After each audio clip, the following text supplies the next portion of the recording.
할렐루야, 주님의 이름으로 평안의 인사를 드립니다. 사순절 25일째 날 아침, 마가복음 5장 25절부터 34절까지의 말씀을 통해 세상 앞에 절망하는 일을 품으라 라는 제목으로 말씀을 묵상하기를 소망합니다. 여자가 자기에게 이루어진 일을 알고 두려워하여 떨며 와서 그 앞에 엎드려 모든 사실을 여쭈니 예수께서 이르시되 딸아 내 믿음이 너를 구원하였으니 평안히 가라 내 병에서 놓여 건강할지어다. 아멘. 예수님이 사역하던 당시 유대인들의 가장 큰 관심사는 죄 해결에 관한 것이었습니다. 어떻게 하면 정결한 삶을 살 수 있는지, 내 죄를 사함받을 수 있는지가 가장 큰 이슈였습니다. 그러한 까닭에 누군가 불치병에 걸리면 당사자의 죄나 부모의 죄 때문에 그러한 병에 걸렸다고 여기며 그 병이 고침을 받기 전까지는 철저히 사회에서 격리되곤 했습니다. 우리가 잘 아는 12년간 혈루병을 앓은 여인도 마찬가지입니다. 오랫동안 병을 앓았던 그녀는 병원을 찾아다니며 많은 치료를 받았지만 전혀 회복되지 않았습니다. 병 고침을 받기 위해 가진 재산마저 다 허비하고 말았습니다.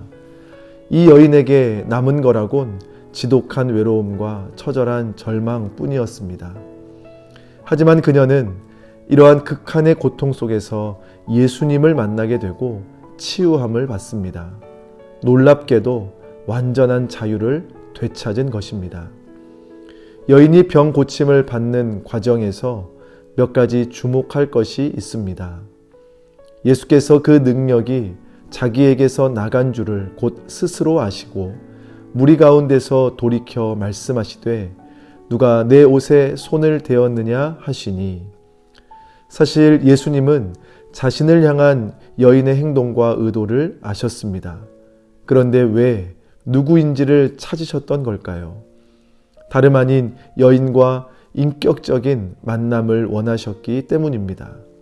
하지만 제자들은 예수님의 이러한 의중을 알지 못한 채 사람이 이렇게 많은데 손을 댄 사람이 누군지 어떻게 합니까? 하고 말합니다. 예수께서 이 일 행한 여자를 보려고 둘러보시니, 예수님이 여자를 찾기 위해 직접 무리를 둘러보기 시작하십니다. 여인의 마음이 얼마나 두렵고 떨렸겠습니까? 사실 그녀의 행동은 당시 정서로 보면 당장 그 자리에서 돌로 맞아 죽어도 이상하지 않을 행동이었습니다.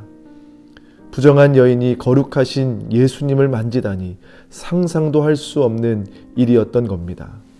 결국 여인은 더는 숨길 수 없다는 것을 알고 자포자기하는 심정으로 자신이 그랬노라 고백합니다.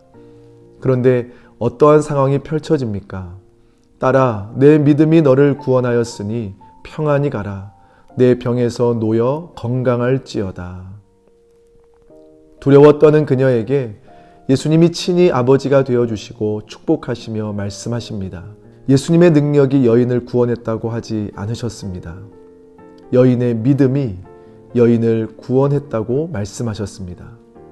사실 예수님의 정결하심과 거룩하심이 여인에게 전파된 것은 결코 그저 값없이 이루어진 일이 아닙니다. 예수님께서 여인의 부정함을 자신에게 묻혀 가신 것입니다. 그러나 예수님은 그 여인을 탓하지도 화를 내지도 않으셨습니다. 그 여인 대신 부정한 모든 죄인 대신에 고통을 당하고 죽임을 당하기 위해 이 땅에 오셨기 때문입니다. 지금 이 시대에도 영적인 혈루증으로 고통받는 많은 이웃이 있습니다. 우리가 예수님을 따르는 제자라면 그들에게 어떻게 대해야 할까요? 세상 다른 사람들처럼 그들을 외면하는 것이 옳을까요? 그렇지 않습니다. 하나님은 우리가 혈루증 걸린 여인처럼 아파하고 괴로워할 때 우리를 찾아오셔서 고쳐주시고 사랑으로 안아주셨습니다.